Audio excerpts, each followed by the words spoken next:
Why do they call him Skylord? He's the best damn chopper pilot in the history of aviation.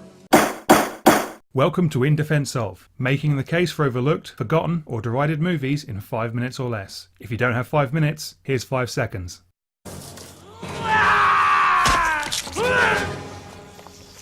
Today, In Defense Of, Death Ring, a 1992 action movie notable for its curious cast.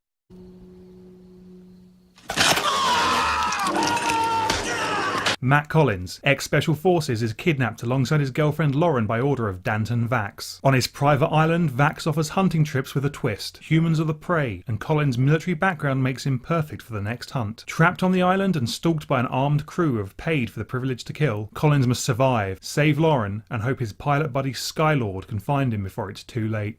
I was just thinking. Well, don't think, all right? I can think for myself. Look at this. Just look at this. It's one of the most blatant pieces of VHS cover deception I've ever seen. There is a certain cheap and tacky genius to it that I have to applaud. For the record, our stars are Chuck Norris' son Mike, Steve McQueen's son Chad, and Patrick Swayze's brother Don. There's joy to be found in the pure novelty of these cheaper knockoff relatives. Don Swayze in particular is like a Muppet version of his brother. So there's the cast, there's a string of grade A one-liners. That was the Iceman's. The Iceman is melted. I'm at 100 G's. And I barely got a sweat on my balls for my trouble. But I hope you can hear me. 'Cause your Mr. Chin is now Mr. Dead. And there's a truly odd character arc at the heart of Death Ring. Matt Collins was trained to kill by the Special Forces but never saw real action. The pent-up frustration at not being able to fulfill his murderous potential makes him jealous of his richer, more successful girlfriend, so until he gets all the killing out of his system, he won't marry her. Honestly, that's the plot, I'm not making this up. Beyond these points, Death Ring is pretty standard early 90s straight-to-video action fare. There are worse ways to spend 90 minutes. So, why does Death Ring deserve my highest recommendation? Because I keep coming back to it. I've watched it at least 5 or 6 times, and I don't know why.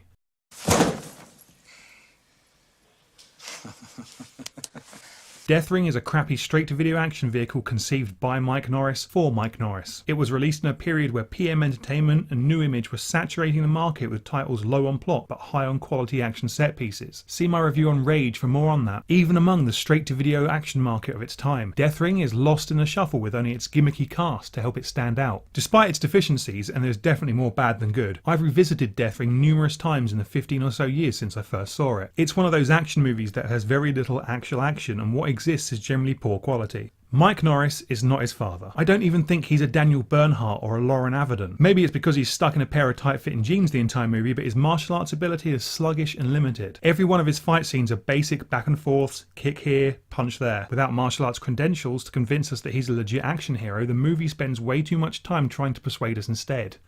Tell me when you find an ad that says, wanted, specialist in explosives, covert operations, must be experienced in 30 ways to kill a man. I waited for 3 days before anybody knew I was still out there. 3 days all by himself behind enemy lines. 50 athletes from all over the world competed in what has to be the toughest competition in sports today. He said, it's like you're on fire. In reality, this is the coolest thing he can do. The big bad guy is played by Billy Drago, who is one of those character actors that pops up in everything and brings an undeserved credibility to Death Ring with his performance. The Hunter villains, however, are flavourless, rudimentary stock stereotypes. Call me Iceman. I'm Mr. Chen. Apache.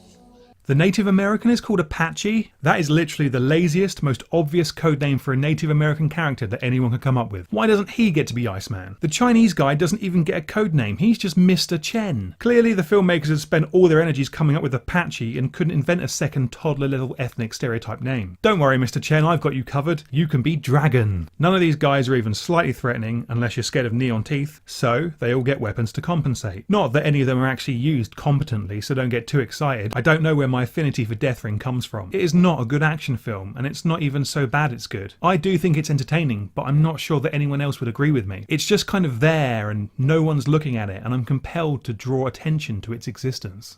You can be the biggest, lamest, wimpiest geek, but if you got money, that's all that matters. Hard Target. Death Ring is one of many films based on The Most Dangerous Game, a 1924 short story about a man hunted for sport. There are stacks of these movies, either directly or indirectly based on the story, and chances are you've already seen a couple. I'm picking Hard Target as it came out around the same time as Death Ring, but on the other end of the movie making spectrum. Big budget, big names, big director. As always, victor goes the death ring. Death Ring is purely functional. Nothing beyond the bare minimum is included. Get from A to B while hitting the relevant action beats as cheaply as possible. For reasons I don't quite understand, I love it. This is not the only movie full of famous relatives that Don Swayze was in. Oh no. Beach Babes from Beyond sees him alongside Jackie Stallone, Joey Travolta and Joe Estevez. And Burt Ward. And B-movie favourite Linnea Quigley. And people dancing on a beach for 13 minutes of a 74-minute film. Do not watch Beach Babes from Beyond. I watched it. I even own it. I ask myself every day, after enduring Beach Babes from Beyond, why did I buy the sequel?